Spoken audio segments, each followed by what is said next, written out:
계약 종료일 2024년 12월 23일. 서진우는 책상 위에 놓인 달력을 멍하니 바라봤다. 오늘이 바로 그날이었다. 1년 전 할아버지의 유언 조건을 충족하기 위해 맺었던 계약 결혼의 만료일. 그는 천천히 고개를 들어 거실을 둘러봤다. 텅 비어버린 공간.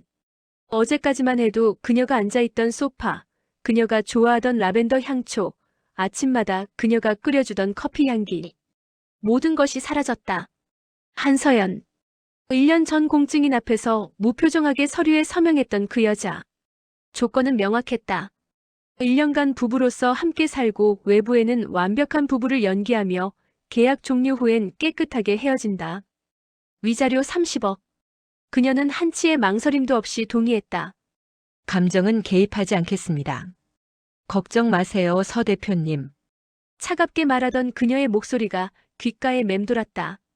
진우는 비웃음을 지었다. 감정을 개입하지 않은 건 자신이 아니라 그녀였다.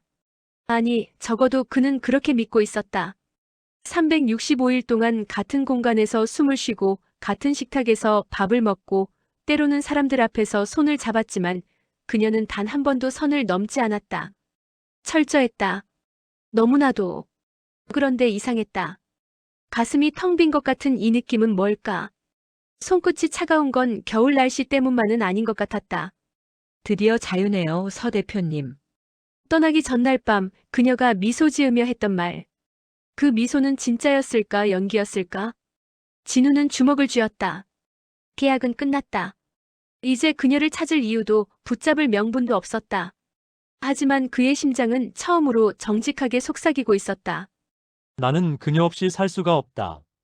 진우의 머릿속에 1년 전 그날이 선명하게 떠올랐다. 결혼하지 않으면 회사는 내 사촌 진혁에게 넘어간다. 6개월 안에 결혼해라. 그것이 내 마지막 유언이다. 암 선고를 받은 할아버지의 목소리는 떨렸지만 단호했다. 진우는 당황했다. 30년을 독신으로 살아온 자신에게 갑자기 결혼이라니. 하지만 할아버지가 평생을 바쳐 일군 서진그룹을 경영 능력도 없으면서 욕심만 가득한 사촌에게 넘길 순 없었다. 그때 비서실장 김 과장이 조심스럽게 한 장의 프로필을 건넸다. 한서연 28세. 연극영화가 출신으로 현재 무명 배우입니다. 3년 전 교통사고로 어머니가 식물인간 상태이시고 병원비가 급하게 필요한 상황입니다. 조건만 맞으면 계약 결혼을 할 의향이 있다고 합니다. 사진 속 여자는 담담한 표정으로 카메라를 응시하고 있었다. 눈빛이 인상적이었다. 슬픔도 희망도 분노도 없는, 마치 모든 감정을 포기한 사람의 눈이었다. 첫 만남은 호텔 라운지였다. 서연은 15분 일찍 도착해 있었다. 검은색 블라우스에 청바지, 최소한의 화장. 그녀는 진우를 보자 일어서서 정중하게 고개를 숙였다. 한서연입니다. 앉으세요. 조건은 들으셨죠? 네, 1년간 계약 결혼, 완벽한 부부 연기, 감정 개입 금지, 계약 종료 후 30억 지급. 맞습니까? 추가 조건이 있습니다. 절대 사랑에 빠지지 마세요. 이건 비즈니스입니다. 서연은 처음으로 옅은 미소를 지었다. 걱정 마세요, 서 대표님. 저는 이미 사랑 같은 건 믿지 않습니다. 필요한 건 오직 돈뿐이에요. 그 말이 진우는 마음에 들었다. 냉정하고 현실적이며 복잡하지 않은 거. 완벽한 계약 상대자였다. 하지만 그는 몰랐다. 1년 후 자신이 그 차가운 눈빛의 여자를, 감정을 숨기는데 천재적인 그 여자를 이토록 간절하게 원하게 될 줄은. 진우는 소파에 앉아 핸드폰을 꺼냈다. 사진첩을 열자 지난 1년의 기록들이 쏟아졌다. 할아버지 칠순 잔치날 손을 꼭 잡고 미소 짓던 서연. 회사 창립 기념일 파티에서 그의 팔짱을 끼고 우아하게 걷던 서연. 제주도 출장길에 바다를 보며 환하게 웃던 서연. 모두 연기였다. 카메라가 있을 때만, 사람들이 볼 때만 그녀는 사랑스러운 아내였다. 하지만 진우의 손가락은 다른 사진에서 멈췄다. 몰래 찍은 사진들. 새벽 주방에서 따뜻한 우유를 데우며 창밖을 바라보던 그녀. 서재에서 책을 읽다 깜빡 잠든 그녀의 옆 얼굴. 빨래를 개며 작게 콧노래를 부르던 그녀. 왜 이런 사진을 찍은 거지? 진우는 중얼거렸다. 계약 상대자의 일상을 왜 이렇게 담아뒀을까? 기억이 밀려왔다. 독감에 걸려 40도 열이 났던 어느 날 밤. 진우는 혼자 괴로워하며 침대에 누워 있었다. 새벽 3시 방문이 조용히 열리고 서연이 들어왔다. 괜찮으세요? 신경 쓰지 마세요. 계약에 간호는 없습니다. 사람이 아프면 돌봐주는 게 당연한 거예요. 그녀는 밤새 젖은 수건으로 그의 이마를 식혀주고 미음을 끓여 먹였다. 진우가 잠든 줄 알고 작게 중얼거렸다. 아프지 마세요. 당신이 아프면 저도 왠지 아픈 것 같아서. 진우는 그날 잠든 척했다. 그 말의 의미를 생각하고 싶지 않았으니까. 그리고 지난달 할아버지 기일이었다. 진우는 묘지 앞에서 무너져 내렸다. 강철 같던 그가 처음으로 사람들 앞에서 울었다. 그때 서연이 뒤에서 조용히 그의 등을 안아줬다. 울어도 돼요. 여기는 아무도 없어요. 계약 같은 건 잠시 잊으세요.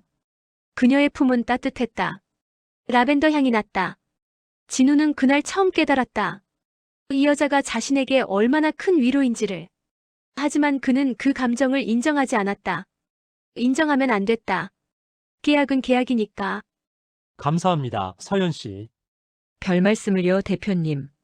그녀는 다시 선을 그었다. 언제나처럼. 계약 종료 하루 전.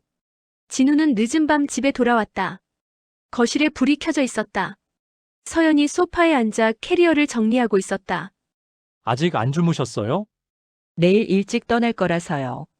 침묵이 흘렀다. 진우는 넥타이를 풀며 물었다. 어디로 가실 건가요? 미국이요. 어머니를 더 좋은 병원으로 옮기고 저는 다시 연기 공부를 할까 해요. 원래 꿈이었거든요. 그랬군요. 대표님은요? 이제 할아버지 유언도 지키셨으니 진짜 사랑하는 분 만나실 거예요?